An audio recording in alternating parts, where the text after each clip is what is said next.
আমাদের জুলিয়া হলো খুব কিউট আর মিষ্টি মেয়ে, যাকে তার বাড়ির পাশের প্রতিবেশীরা ভালোবেসে কখনো কখনো আইসক্রিম দেয় অথবা চকলেট দেয়।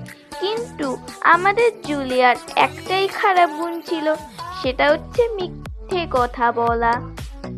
তো আজকে জুলিয়ার পরপর সব ঘটনাগুলি দেখানো যাক। ঘটনা নাম্বার 1।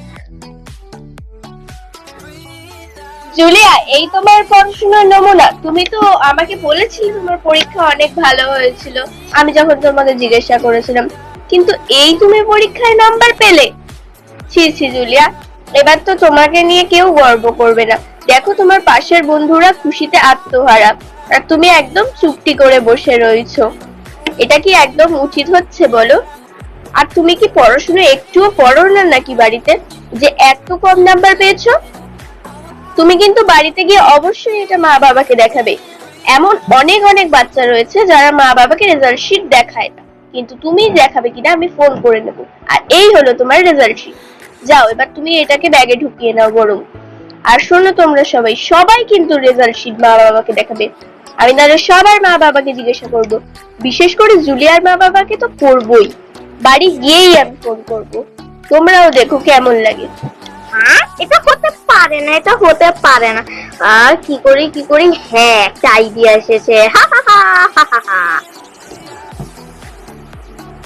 তো বাচ্চারা, আজকের ক্লাস এখানেই শেষ।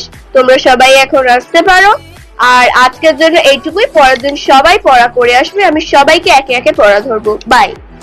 বাড়িতে আসার পর, মা আমি বাড়িতে এসে গেছি। ঠিক আছে, খুব ভালো, কিন্তু জোরে কথা বলো না, বুঝলে জুলিয়া? ঠিক আছে মা। আর মা শোনো, আমি আজ খুব টায়ার্ড, তাই আমি এখন ঘুমাতে যাচ্ছি। কি, তুই এক্ষুনি ঘুমাতে যাবে জুলিয়া? তো ঘুমানোর আগে অন্তত তুই হাত মুখ ধুয়ে কিছু খেয়ে নিয়ে ঘুমা। না মা, আমি এগুলো একদমই করতে পারবো না, কারণ আমি আজ খুব টায়ার্ড আছি। তাই বাই বাই মা। এই মেয়েটা হঠাৎ কি হয়েছে, আর আমার ফোনেও বা হঠাৎ কেন কল আসছে দেখি তো। ও ম্যাম ফোন করেছে। Hello ma'am. হ্যালো, আমি জুলিয়াদের ক্লাস টিচার অশোথা বলছি। বলছিলাম, আজ আমি জুলিয়াদের ক্লাসে ইংলিশ ক্লাস টেস্টের খাতা দিয়েছি। ওকে আপনাদের দেখিয়েছে? কই না তো, ও তো ঘুমাতে চলে গেল। ও আচ্ছা, আমি ওকে অনেকবার বলেছিলাম খাতা দেখানোর কথা, ও মনে হয় দেখায়নি। সরি, আপনি একটু দেখে নেবেন প্লিজ, আমি এর পক্ষ থেকে সরি। হ্যাঁ, আমি তাহলে এখন রাখছি, আপনি এবার আপনার কাজ করুন, আমি রেখে দিচ্ছি। আচ্ছা ম্যাম। ও, এখন বুঝতে পেরেছি কেন ওই বেয়াদব মেয়েটা ঘুমাতে গেছে, বুঝতে পেরেছি। দাঁড়া জুলিয়া, তোর সাহেস্তা করছি, দাঁড়া দাঁড়া, তোর সাহেস্তা করছি, দাঁড়া, তোকে মজা দেখাচ্ছি। দাঁড়া জুলিয়া, তোকে মজা দেখাচ্ছি। জুলিয়া, এটা ওর রুমের কি অবস্থা করেছে! ছি ছি ছি, আমি আজকের পরিষ্কার করে দিলাম 1 ঘন্টা আগে, আর এখনই এরকম হয়ে গেল! ছি ছি ছি ছি ছি ছি। দেখো, বাড়িতে এসেই মশার মতো ঘুমাতে শুরু করেছে। ওই যে ওই জুলিয়া বাচ্চার ব্যাগ, ওই তো, এই তো পেয়েছি জুলিয়া বাচ্চার ব্যাগ। জুলিয়া একটা অসভ্য মেয়ে। এই তো, ও তো সত্যিকারের ফেল করেছে। দাঁড়া জুলিয়া আর বাচ্চা, তোর বাবা এলে তোর সাহেস্তা করছি, দাঁড়া।